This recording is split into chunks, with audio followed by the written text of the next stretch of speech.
Hello students, I hope you all are fine. Today in this video we are going to discuss about structure of corporate governance, as good corporate governance will lead to sustainable business development. I am Priyanka, welcome you all at my YouTube channel. If you are new to my channel, subscribe my channel and press the bell icon for the new updates. So let us begin with the topic. This video covers the topics meaning and structure of corporate governance. So let us start with the meaning. Corporate governance is a system by which the companies are directed and controlled. It is a system of rules, processes and practices by which companies are governed. Corporate governance एक ऐसा system है जिसके through एक business की organisation की management business की सभी activities को डायरेक्ट करती हैं एंड कंट्रोल करती हैं. सो कॉरपोरेट गवर्नेंस एक सिस्टम है जिसकी हेल्प से कंपनीज़ को डायरेक्ट किया जाएगा, कंट्रोल किया जाएगा. ये एक सिस्टम है, सेट है रूल्स, प्रोसेसेस एंड प्रैक्टिसेस का, जिससे कि कंपनीज़ को गवर्न किया जा पाए. So it is a system by which the companies are directed and controlled. So corporate governance is the heart of the successful running of any business organization, as good corporate governance leads to sustainable business development. So corporate governance is a system by which the companies are directed and controlled. So our main topic is structure of corporate governance. Structure of corporate governance determines the distribution of rights and responsibilities between the different parties in the organization and sets the decision making rules and procedures. Structure basically क्या determine करेगा कि कैसे हमने organisation में rights और responsibilities को distribute करना है between the different parties who are involve in the organisation, and एक डिसीज़न मेकिंग कैसे होनी चाहिए, decision making rules and procedures को सेट करना. So, structure of corporate governance determines the distribution of rights and responsibilities between the different parties in the organization and sets the decision-making rules and procedures. So, structure of corporate governance includes the three subparts. First is structure of board, second code of conduct, and third is board committees. First is board of directors. It means structure of board. First comes structure of board. It means at least one resident director होना चाहिए board of directors में, at least one woman director होनी चाहिए board of directors में, and at least 1/3 independent director होने चाहिए. Independent director is a non-executive director of board of directors who help the company in improving the corporate credibility and governance standards. He or she does not have any kind of relationship with the company.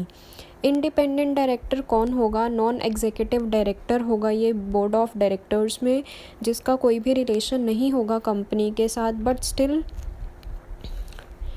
Fees के basis पे ये work करेगा company के लिए in order to improve the corporate credibility and governance standards.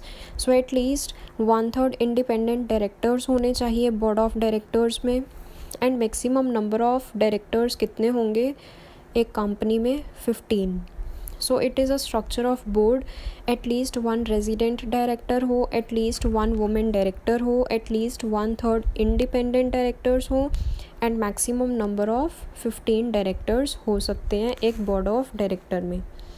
Next comes role of board of directors. अब board of directors का role क्या होगा?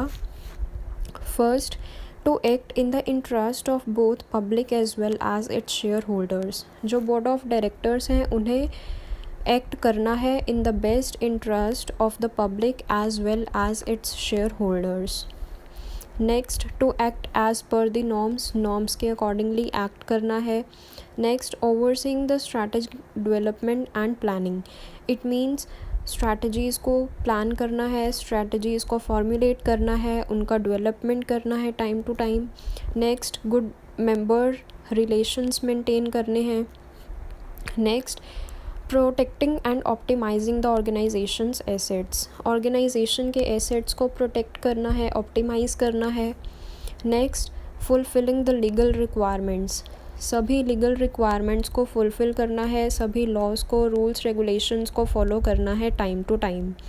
सो बोर्ड ऑफ डायरेक्टर का रोल क्या होगा कि उन्हें बेस्ट इंटरेस्ट में काम करना है, सबके इंटरेस्ट में काम करना है, नॉर्म्स के अकॉर्डिंगली काम करना है, स्ट्रैटेजीज़ को फॉर्मुलेट करना है, प्लान करना है, गुड मेंबर रिलेशंस मेंटेन करने हैं और ऑर्गेनाइजेशन के एसेट्स को प्रोटेक्ट करना है, सभी लीगल लॉज को फुलफ़िल करना है. Next comes code of conduct. Code of conduct means rules and regulations. So code of conduct means formal written code of conduct for the directors. So board of directors के लिए कुछ written में rules और regulations formulate किए जाएंगे by the company. Next, code of conduct क्या है? written rules हैं और regulations हैं directors के लिए. written code होगा और policy होगी so that कि insider trading को prevent किया जा पाए. Now what is called insider trading? Insider trading refers to the practice of purchasing or selling a publicly traded company's securities while in possession of material information that is not yet public information. It means the purchase and sale of securities based on information that is not available to the public. It means company की securities में trading करना, like company की securities को cell करना, purchase करना on the basis of that information जो कि public को नहीं पता regarding the company. So it is a practice जो कि कोई भी पर्सन कर सकता है कंपनी में, लाइक कॉरपोरेट ऑफिसर, डायरेक्टर. ये इलीगल प्रैक्टिस होगी जो एक ऑफिसर या डायरेक्टर परफॉर्म करेगा इन दी ऑर्गेनाइजेशन.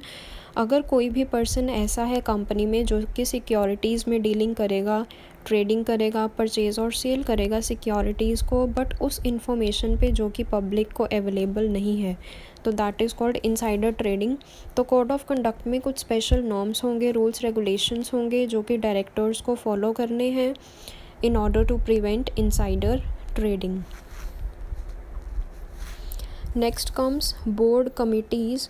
अब कुछ कमिटीज़ बनाई गई बोर्ड ऑफ डायरेक्टर्स के थ्रू. First, audit committee. Second, nomination and remuneration committee. Third, stakeholders relationship committee. And fourth is corporate social responsibility committee. अब one by one in committees को study करेंगे detail में. First is audit committee. Audit committee is a committee of an organization's board of directors which is responsible for the oversight of the financial reporting process, audit process, company's system of internal control and compliance with the rules and regulations. Audit committee में different number of auditors होंगे जो responsible होंगे, ये checkout करेंगे कि जो auditing reports हैं क्या वो एक्यूरेट हैं, ऑडिट प्रोसेस कैसा है ऑर्गेनाइजेशन का, कंपनी का सिस्टम कैसा है, इंटरनल कंट्रोल कैसा है और कंप्लायंस कितना है एक ऑर्गेनाइजेशन का with the rules and regulations. So audit committee का मेन फंक्शन क्या होगा? ऑडिटिंग करना, ऑडिटिंग फंक्शंस परफॉर्म करना, अकाउंट्स चेक करना, ऑडिट प्रोसेस चेक करना, कंपनी के सिस्टम को चेक करना, इंटरनल कंट्रोल चेक करना एंड कंप्लायंस चेक करना with the rules and regulations. Next, nomination and remuneration committee. Nomination committee is responsible for nomination of directors and executive officers are responsible for supervising the specific functions. Nomination committee responsible होगी directors के nomination के लिए and जो executive officers होंगे वो responsible होंगे specific functions को supervise करने के लिए.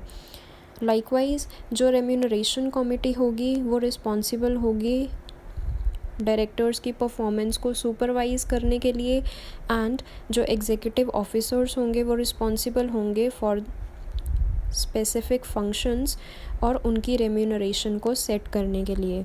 सो इस कमिटी में आउटसाइड डायरेक्टर्स होंगे एज मेंबर्स, एंड वो ये इंश्योर करेंगे कि जो ऑब्जेक्टिविटी है एंड जो ट्रांसपेरेंसी है वो मेंटेन्ड रहे। So the main objective of this committee is to ensure objectivity and transparency.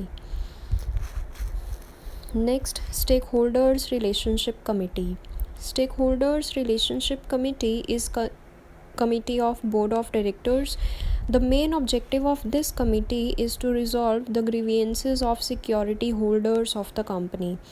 Stake holders relationship committee का मेन पर्पस क्या होगा कि जो भी ग्रीवियंसेस हैं या जो भी डिस्प्यूट्स हैं बिटवीन द सिक्योरिटी होल्डर्स उन्हें टाइम टू टाइम रिजॉल्व किया जाए, उनमें एक पीसफुल रिलेशनशिप बिल्ड किया जाए. This committee looks into various aspects of interest of share holders, debenture holders and other security holders. Main purpose क्या होगा इस कमेटी का कि डिफरेंट एस्पेक्ट्स को लुक आफ्टर करना इन the best interest of share holders, debenture holders and other security holders. Next, corporate social responsibility committee. Corporate Social Responsibility Committee is constituted in order to review the performance of the companies in the area of corporate social responsibility.